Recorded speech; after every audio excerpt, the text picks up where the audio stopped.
নমস্কার বন্ধুরা, welcome to my channel homestyle cooking with Sonali. আজকে একটি নতুন রেসিপি নিয়ে আপনাদের সামনে চলে এলাম। তো আজকে যেটা করে দেখাবো সেটা হচ্ছে মাছের তেলের চচ্চড়ি। তো মাছের তেলের চচ্চড়ি কিভাবে করছি আর কি কি লাগছে তার জন্য দেখিয়ে দিচ্ছি। প্রথমে দেখুন, এখানে মাছের তেল নিয়েছি, কাতলা মাছের তেল, খুব ভালো করে পরিষ্কার করে ধুয়ে রাখা রয়েছে। এখানে দুটো ছোট সাইজের আলু টুকরো করে কেটে নিয়েছি, দেখতে পাচ্ছেন এইভাবে কাটা রয়েছে। বেগুনও ঠিক এরকমভাবে কেটে নিয়েছি, একটা ছোট বেগুন নিয়েছি।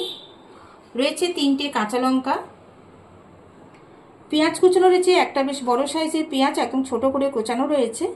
আর এখানে রয়েছে আদা রসুন বাটা। তো মাছের তেলের চচ্চড়িটা আমি কিভাবে করি চলুন দেখিয়ে দিচ্ছি। এখানে দেখুন কড়াই বসিয়ে দিয়েছি আর আমি এখানে দিয়ে দিচ্ছি সর্ষের তেল। অল্প পরিমাণে দিলাম, যেহেতু মাছের তেল থেকে কিন্তু যখন আমি করব তেল বেরোতে থাকবে, তো তার জন্য তেলটা প্রথমে অল্প করে দিতে হবে।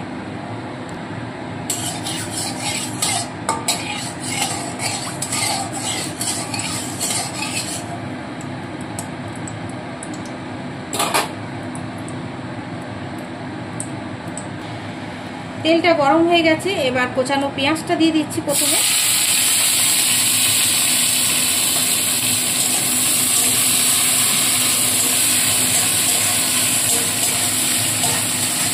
পেঁয়াজটা হালকাভাবে ভেজে নেব।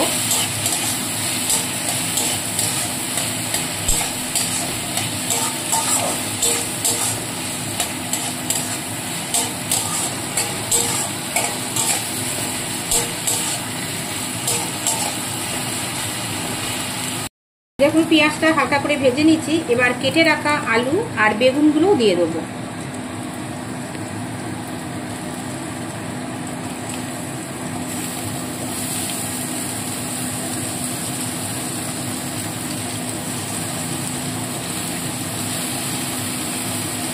তার সাথে চেরা দুটো কাঁচা লঙ্কা দিয়ে দিচ্ছি।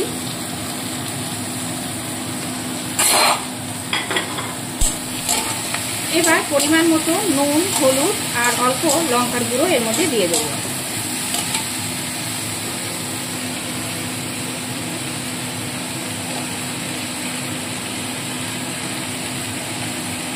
দিয়ে দিচ্ছি হলুদ গুঁড়ো,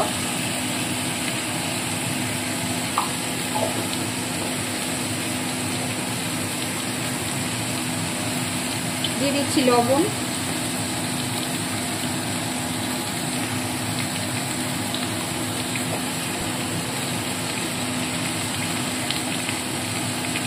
দিচ্ছি লঙ্কার গুঁড়ো। এবার খুব ভালো করে মিশিয়ে নেব।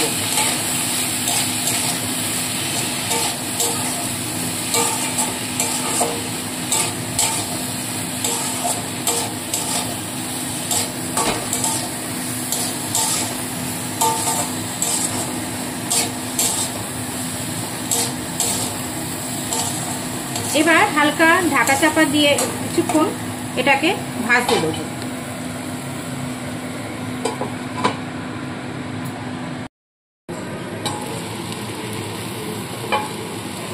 দেখুন হালকা করে ভেজে নিয়েছি। তো এবার এর মধ্যে বেটে রাখা যে আদা রসুনটা ছিল সেটাও দিয়ে দিচ্ছি, দিয়ে আবারও একটু নাড়াচাড়া করে নেব।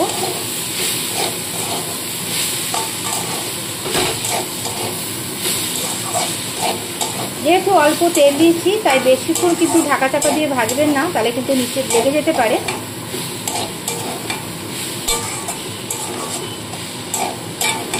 দেখুন রসুনটা দিয়ে খানিকক্ষণ নাড়াচাড়া করে নিলাম। এইবার মাছের তেলটা এর মধ্যে দিয়ে দেবো। মাছের তেলটাকে দিয়ে দিচ্ছি, ভালো করে সমস্ত সবজির সাথে মিশিয়ে নেব। এইভাবে বন্ধুরা একবার আপনারা করে খেয়ে দেখবেন। এই মাছের তেলের চচ্চড়ি দিয়েই কিন্তু সম্পূর্ণ ভাত আপনারা খেয়ে ফেলতে পারবেন। অসম্ভব টেস্টি একটি রেসিপি। গরম ভাতে এরকম রেসিপি থাকলে আর কিছুই কিন্তু লাগে না।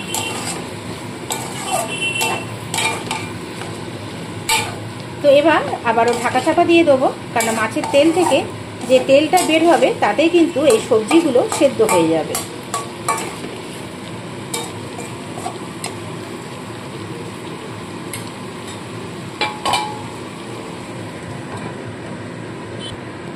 1-2 মিনিট ঢাকা চাপা দিয়ে রেখেছিলাম। দেখুন বন্ধুরা, মাছের তেল থেকে কীরকম তেল বেরোতে শুরু করে দিয়েছে। তো এই তেলে কিন্তু সমস্ত সবজি সেদ্ধ হয়ে যাবে। আর এই মাছের তেলের চচ্চড়িতে কিন্তু কোনো রকম জল ব্যবহার করব না, একদম জল ছাড়া এটাকে রান্না করতে হবে। একদম আঁচটাকে কমিয়ে দিয়ে ঢাকা চাপা দিয়ে দিয়ে করতে হবে।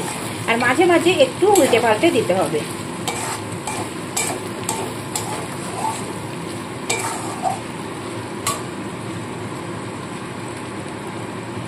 আবারও ঢাকা চাপা দিয়ে রাখবো।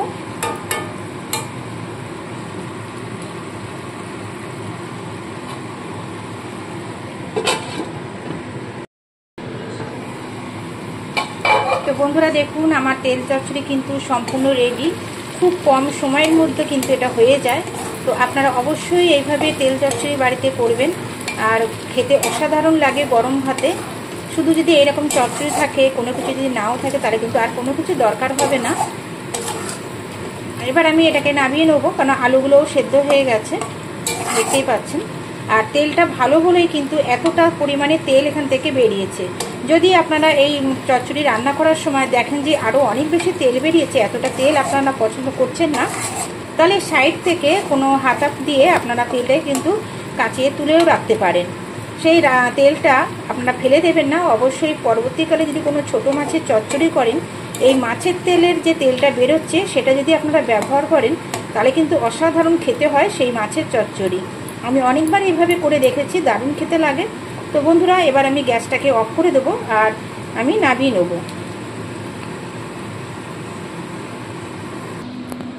তো বন্ধুরা দেখুন, সম্পূর্ণ রেডি তেল চচ্চড়ি। আর কেমন লাগছে অবশ্যই জানাবেন।